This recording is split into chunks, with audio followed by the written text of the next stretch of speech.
আগের ভিডিওতে বলে দিয়েছিলাম যে খুব তাড়াতাড়ি ব্লগ নিয়ে আবারও একটা নতুন ব্লগ নিয়ে চলে আসবো। তো চলো আজকে আবার নতুন একটা ব্লগ নিয়ে চলে আসলাম। হ্যালো এভরিওয়ান, কেমন আছো সবাই? আশা করছি সবাই ভালো আছো আর আমিও খুব ভালো আছি। সেটা তোমরা দেখেই আমাকে বুঝতে পারছো আমি কতটা ভালো আছি। আর এখানে কোথায় যাচ্ছি এবং কোথায় যাব সেগুলো তোমাদের সাথে পুরোটা শেয়ার করব এই ভিডিওর মাধ্যমে। তো চলো, এটাও মার্চ মাসের ভিডিও, সময় মিনে ছাড়া হচ্ছিল না, তোমাদের সাথে শেয়ার করতে পারছিলাম না। তো চলো আজকে কোথায় যাব এই ভিডিওর মাধ্যমে পুরোটা শেয়ার করব তোমাদের সাথে। তো চলো, এখানে আমি নিজেও রেডি হয়ে যাচ্ছিলাম, পুরো রেডি হয়ে গেছিলাম, শুধু লিপস্টিক আর কাজলটা পরা বাকি ছিল। বেশি মেকআপ করিনি কারণ গরমকাল ছিল যেহেতু। এই ভিডিওটা ছিল হোলির পরের দিন, তার মানে তোমরা গেস করতেই পারছো যে কোথায় যেতে পারি বা কোথায় যাচ্ছি। আর আমার শাড়িটা একটু ম্যাচিং করেনি কারণ এটা ছিল আমার নতুন শাড়ি যেহেতু, তার জন্য এটাই পরে নিয়েছিলাম। আর কোনো আমার সাদা শাড়ি বা অন্য কালারের শাড়ি ধোয়া বা নতুন ছিল না, এটাই আমি নিয়েছিলাম অনলাইন থেকে। তো চলো, এখানে আমরা স্কুটিতে উঠে পড়েছিলাম আমি, মা আর বাবা। যেহেতু স্কুটিটা আরেক জায়গায় গ্যারেজে রেখে আবার আরেক জায়গার থেকে বাস ধরবো। আর দেখো, বলতে বলতে চলেও এসেছি, বাসে উঠে পড়েছি এবং অনেকটা দ্রুত চলে যাচ্ছি। সরি, গলাটার একটু সমস্যা হচ্ছে, তোমরা ম্যানেজ করে নিও। আর দেখো, চলে যাচ্ছি বললাম, দেখো চলে যাওয়ার সময় দেখো এখানে জ্যামে পড়তে হলো। আর এটা প্রচুর জ্যাম ছিল কারণ এটা রেল লাইনের গেট ছিল যেহেতু। তো বাসের মধ্যে এতটা গরম ছিল যে মানে এখানে এত বোরিং ফিল করছিলাম আমরা, যেহেতু রেলগেট ছিল, রেলগেটের সময় আমরা এখানে রেলগেট পড়ে গেছিলো, তার জন্য এতটা জ্যাম পড়ে গেছিলো। তো যেখানে যাচ্ছিলাম সেখানে অনেক আমার প্রিয় মানুষ আসছে, আমার মানে তোমরা হয়তো দেখতে পাও আমার ফেসবুকে, যারা আছো আমার সাবস্ক্রাইবে, তো সেখানে তোমরা দেখতে পাও যে আমার যাকে জান বলে করি সে আসছে আজকে।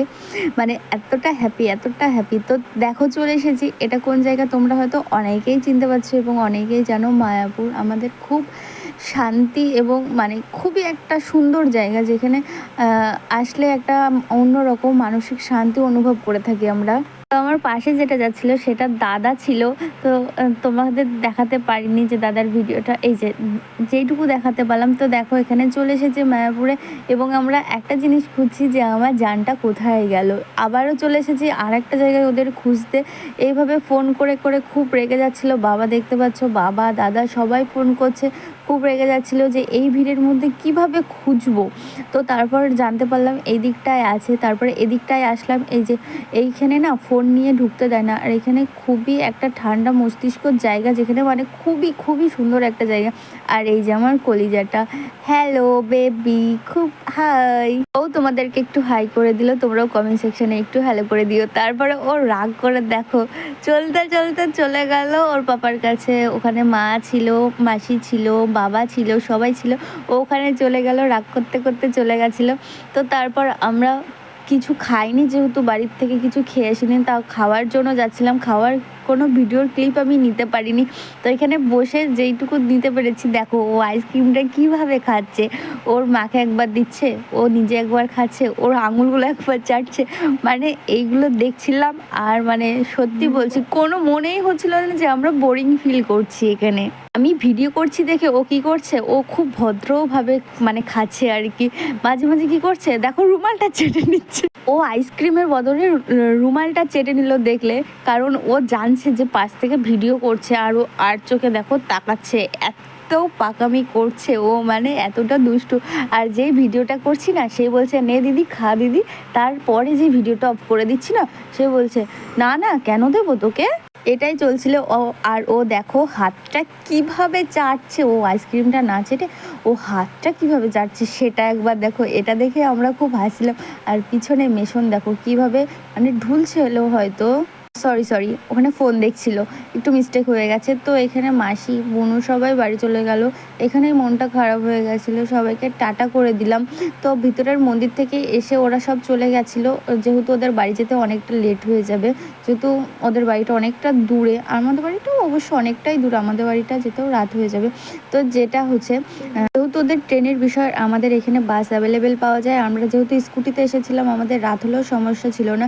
আর যেটা দেখো বিরিয়ানি, জগন্নাথ মন্দির, জগন্নাথ ভেজ বিরিয়ানি যেটা বিখ্যাত, সেখানে খুব ভিড় ছিল, সেই কারণে সেখানে যেতে পারিনি। তারপর আমরা চলে গেছিলাম মাসির বিরিয়ানিতে। তো মাসির বিরিয়ানিটা খেয়ে নিয়েছিলাম, খুব টেস্টি ছিল, তোমরাও আসলে খেতে পারো, এখানে খুব সুন্দর। তো তারপরে এখানে চলে এসেছিলাম, এটা মনে হয় শ্রীকৃষ্ণের মাসির বাড়ি। আর এখানে ভোলানাথও ছিল। আর এখানে ফোন নিয়ে যেতে দিচ্ছিল না, তো কোনো ফোন নিয়ে গিয়ে কোনো আমি ক্লিপ নিতে পারিনি। তো তারপরে চলে এসেছিলাম বাসে। আর বাসের ভিড়টা একবার দেখো, জাস্ট মানে কি বলবো, এত ভিড় ছিল আর এত প্রচুর গরম পড়ছিল, যেন নিজেকে মনে হচ্ছিল কোথায় যেন চলে এসেছি, মনে হচ্ছিল মরুভূমিতে চলে গেছি, এত গরম পড়ছিল। বাসের হাওয়া কোনো দিক দিয়ে ঢুকছিল না, মানে খুব একটা বাজে পরিস্থিতিতে দাঁড়িয়ে পড়েছিলাম। এই তোমাদেরকে একটু আগে বললাম না যে আমাদের এদিকে অ্যাভেলেবেল বাস পাওয়া যায়, কিন্তু না, আমি ভুল বলে ফেলেছিলাম। এখানে 4টের পরে আবার 6টায় ছিল, তার জন্য 2 ঘন্টা কোথায় বসে থাকবো, তার জন্য অত ভিড়ের মধ্যেও আমরা চলে এসেছিলাম। তারপরে লাস্টে গিয়ে আমরা একটু সিট ফাঁকা পেয়ে গেছিলাম। তো দেখো আমাদের অনেকটা সন্ধে না, সরি, রাত হয়ে গেছে বাড়ি আসতে। দেখো বাড়ি তো আসিনি এখনও, রাত হয়ে গেছে, এখানেই মনে হয় 8টা বেজে গেছিলো। তো এখানেই আমরা বাস স্ট্যান্ডে। আর দেখো এই যে চাঁদ মামা এত মানে সুন্দর একটা মানে আলো দিচ্ছিল, ও কি খুবই সুন্দর। তো তারপর দেখো বাস থেকে নেমে চলে এসেছিলাম যেখানে স্কুটি গ্যারেজে রেখেছিল। আর স্কুটিটার ওপরটা দেখো, জাস্ট বাবা রে, এখানে বসবো কীভাবে, মাথা গুলিয়ে যাচ্ছিল তখন। তারপরে তো নিয়ে এসেছিলাম যে প্রসাদ, সেগুলো তোমাদের দেখানো হয়েছিল না। তো তারপর বাড়ি এসে ড্রেস চেঞ্জ করে নিয়েছিলাম। তো কখন থেকে ভাবছিলাম যে একটু ঘুমাবো। তো চলো আজকের মতো এইটুকু, দেখা হবে নেক্সট ব্লগে। সবাইকে টাটা, সবাই ভালো থাকো, সুস্থ থাকো।